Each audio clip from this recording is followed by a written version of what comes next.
Hello friend, आप सभी का ज्योग्राफी की क्लास में स्वागत है। तो आज हम लोग ज्वालामुखी से संबंधित महत्वपूर्ण टॉप 20 क्वेश्चन देखें, जिसमें कॉन्सेप्ट के साथ साथ एमसीक्यू भी अच्छी तरीके से होगा। तो चलिए स्टार्ट करते हैं पहले क्वेश्चन से। चैनल पर नए तो प्लीज़ चैनल को सब्सक्राइब कर लीजिएगा। पहला क्वेश्चन है, ज्वालामुखी से सबसे अधिक कौन सी गैस निकलती है? तो ज्वालामुखी जब क्रिया होती है उसमें सबसे ज़्यादा मात्रा में गैस कौन सी निकलती है, उसके बारे में पूछा गया है। तो करेक्ट आंसर क्या होगा? तो सर्वाधिक मात्रा में जो निकलती है उसको कहते हैं जल वाष्प, तो H2O। तो जल वाष्प सर्वाधिक मात्रा में निकलती है। इसके बाद आपको carbon dioxide, nitrogen, sulphur dioxide, hydrogen sulphide, carbon monoxide, helium सभी गैसें निकलती हैं, तो ध्यान में रखिएगा। लेकिन सर्वाधिक मात्रा में जो निकलती है उसका नाम है जल वाष्प। चलिए नेक्स्ट क्वेश्चन देखते हैं। नेक्स्ट क्वेश्चन है कि पृथ्वी के अंदर पिघले पदार्थ को कहते हैं। तो ये पृथ्वी के अंदर ज्वालामुखी निकलने से पहले ये आपका क्रेटर है। तो पृथ्वी के अंदर जो होता है उसको किस नाम से जाना जाता है, उसके बारे में पूछा गया है।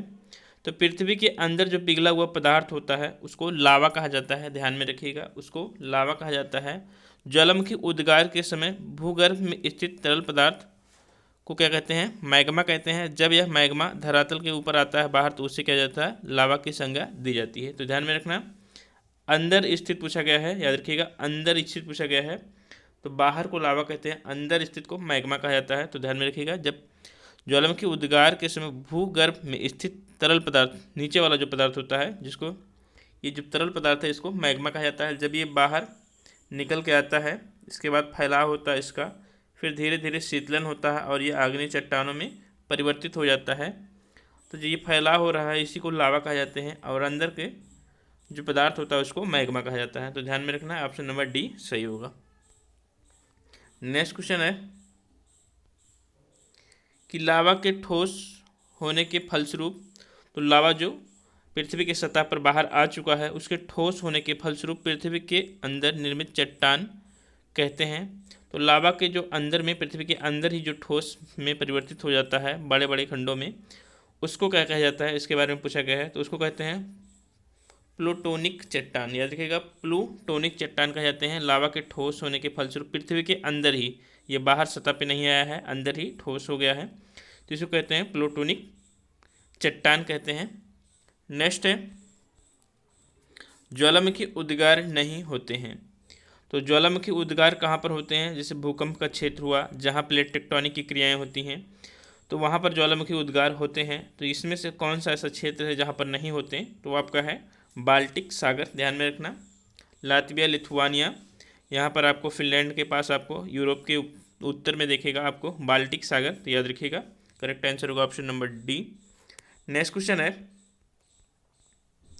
कि ज्वालामुखी पर्वत माउंट सेंट हेलेंस कहाँ स्थित है?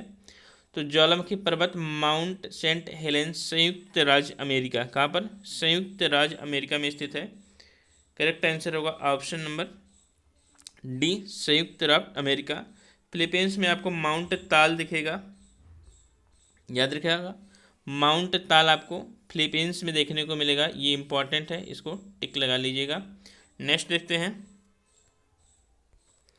मोना लोआ। तो एक सक्रिय ज्वालामुखी, मोना लोआ एक सक्रिय ज्वालामुखी है। तो कहाँ की है मोना लोआ? तो हवाई द्वीप के, ध्यान में रखिएगा, हवाई द्वीप का, संयुक्त राज्य अमेरिका के पास प्रशांत महासागर में। तो मोना लोआ एक सक्रिय ज्वालामुखी है हवाई द्वीप का, टिक लगा लीजिएगा, हवाई द्वीप का करेक्ट आंसर होगा। नेक्स्ट क्वेश्चन देखते हैं, किलिमंजारो। तो किलिमंजारो ज्वालामुखी किस देश में स्थित है? तो किलिमंजारो एक शांत ज्वालामुखी है जो कि आपके अफ्रीका के तंजानिया में स्थित है। तंजानिया की राजधानी डोडोमा है। तो याद रखिएगा, किलिमंजारो एक शांत ज्वालामुखी है जो कि तंजानिया में स्थित है। इंपॉर्टेंट है, तंजानिया में है। नेक्स्ट क्वेश्चन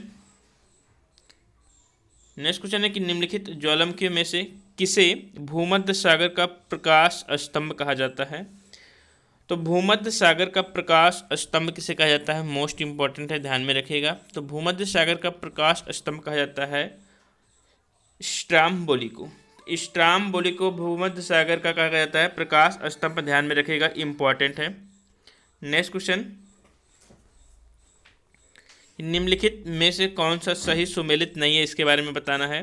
तो इनमें से कौन सही सुमेलित नहीं उसमें है, पहला है आपका ला पाल्मा। ये न्यूज में था पिछली बार इसलिए हमने ले लिया। तो ला पाल्मा कहाँ पर दिखा रहा है, स्पेन में यानी कि यूरोप में। सेकेंड है संगे ज्वालामुखी इक्वाडोर है। माउंट मेरापी इंडोनेशिया है। और कोलिमा ज्वालामुखी अर्जेंटीना है। तो आपको सही चूज करना है कि कौन सा इसमें से गलत है। तो जो करेक्ट आंसर होगा वो होगा आपका ऑप्शन नंबर डी, कोलिमा। तो कोलिमा कहाँ पर है, तो कोलिमा आपके मैक्सिको में है, ना कि अर्जेंटीना में।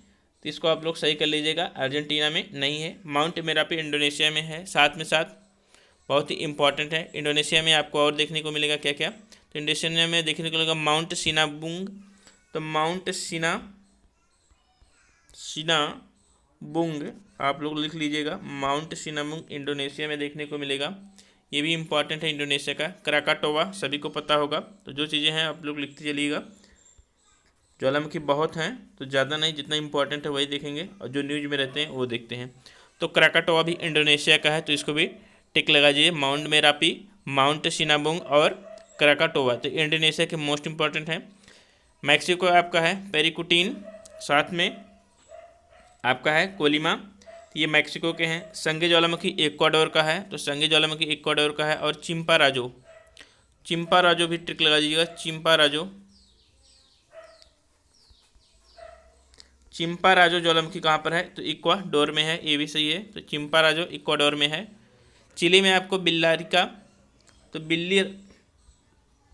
बिल्लारिका ज्वालामुखी आपको चिली में देखने को मिलेगा। और चिल्लन ज्वालामुखी भी चिली में देखने को मिलेगा। तो ये सभी चीज़ें मोस्ट इंपॉर्टेंट है। चलिए नेक्स्ट देख लेते हैं।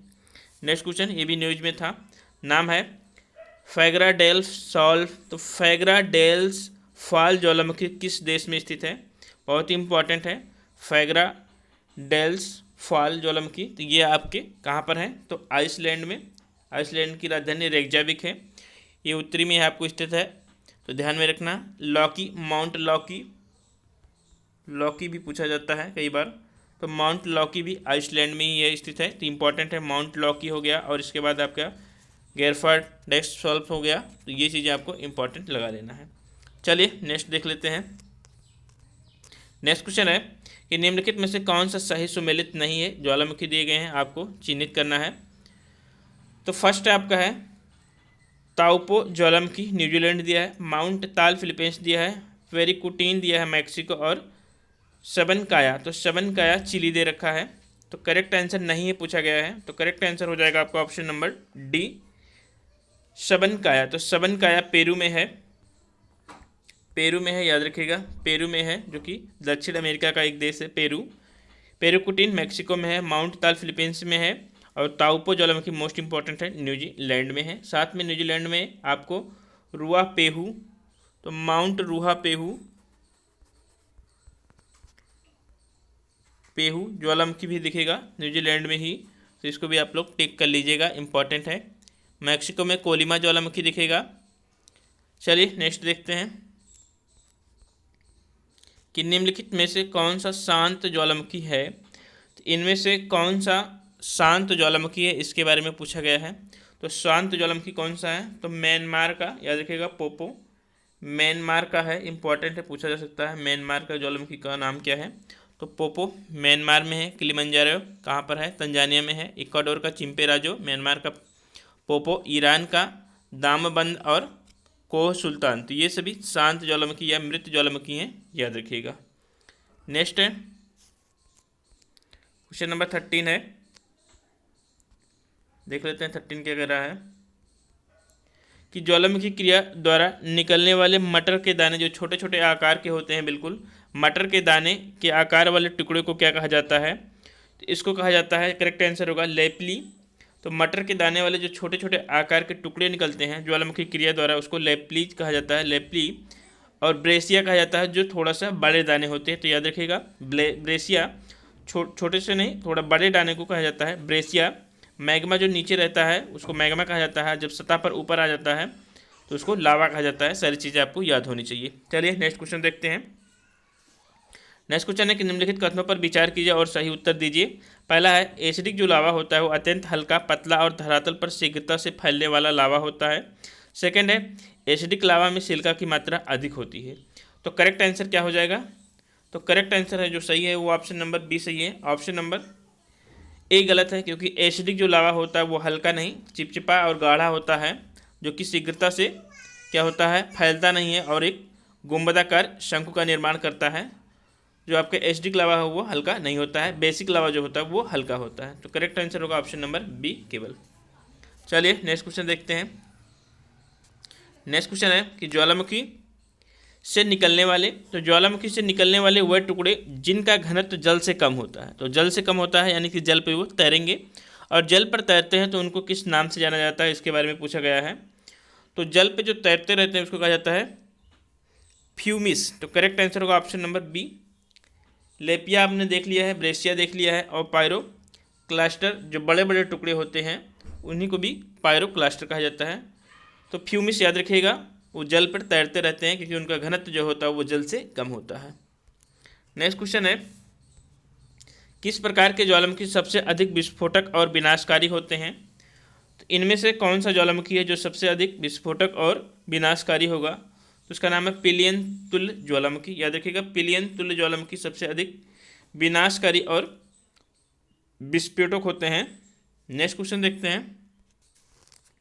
सर्वाधिक ऊंची, तो सर्वाधिक ऊंची ज्वालामुखी कौन सी है? तो सर्वाधिक ऊंचाई पर जो ज्वालामुखी है वो क्या है? तो वो है आपका इक्वाडोर का कोटोपैक्सी, जिसकी ऊंचाई है 5897 मीटर।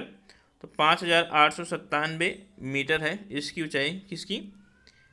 कोटोपैक्सी की, जो कि इक्वाडोर में है। इक्वाडोर कहाँ पे है? तो आपके दक्षिणी अमेरिका में है, याद रखिएगा। करेक्ट आंसर होगा option number B. Vesuvius Italy में है। नेक्स्ट क्वेश्चन देखते हैं। क्वेश्चन नंबर 18 है, इंपॉर्टेंट है कि सोल्फ तारा किसे कहते हैं। तो सोल्फ तारा किसे कहते हैं, ये क्वेश्चन पूछा गया है। तो सोल्फ तारा कहते हैं गंधक युक्त जो धुआंरे होते हैं, जो सबसे लास्ट में निकलते हैं ज्वालामुखी क्रिया के द्वारा, अंतिम अवस्था में धुआंरे निकलते हैं। तो करेक्ट आंसर होगा क्या? गंधक युक्त धुआंरे को कहा जाता है सोल्फ तारा। ऑप्शन नंबर सी सही होगा। क्रेटर का जो विस्तृत रूप होता है उसको कोल्डेरा कहा जाता है। कोल्डेरा जो क्रेटर का विस्तृत रूप होता है, ध्यान में रखिएगा। और निकलने वाले जो गर्म फुहारे होते हैं उसको गीजर कहा जाता है। तो सारी चीज़ें आपको पता होनी चाहिए। क्वेश्चन नंबर 19 है कि निम्नलिखित में से किसको 10,000 धुआंरों की घाटी कहा जाता है। तो 10,000 धुआंरों की घाटी के नाम से, तो हजारों झील के नाम से जाना जाता है आपका फिलीपींस, झील के नाम से जाना जाता है आपका क्या? फिनलैंड। और साथ में 10,000 धुआंरों की घाटी के नाम से जाना जाता है अलास्का का कटमई पर्वत। अलास्का के कटमई पर्वत को कहा जाता है हजार धुआंरों वाले, तो हजार धुआंरों वाली घाटी का नाम से जाना जाता है, याद रखिएगा। नेक्स्ट क्वेश्चन, आज का आखिरी क्वेश्चन है कि अंडमान निकोबार में स्थित बैरन द्वीप किस प्रकार का ज्वालामुखी है। तो अंडमान निकोबार में स्थित जो बैरन द्वीप है वो आपका एक सक्रिय ज्वालामुखी है। तो करेक्ट आंसर होगा ऑप्शन नंबर बी। आपको बताना है ये आपका है अंडमान, ये आपका है निकोबार। तो आपको बताना है कि बैरन जो द्वीप है वो किस अंडमान में है। यदि अंडमान में है तो वो उत्तरी अंडमान, दक्षिणी अंडमान, मध्य अंडमान, लेटिन अंडमान में है, या निकोबार में है तो कहाँ पर है। आप लोगों को सटीक आंसर देना है। अंडमान निकोबार का पूरा डिटेल वीडियो करा रखा है, तो जाकर देख सकते हैं। मिलते हैं शाम को आपके स्पेक्ट्रम हिस्ट्री की क्लास में, MCQ पार्ट में। थैंक यू, धन्यवाद।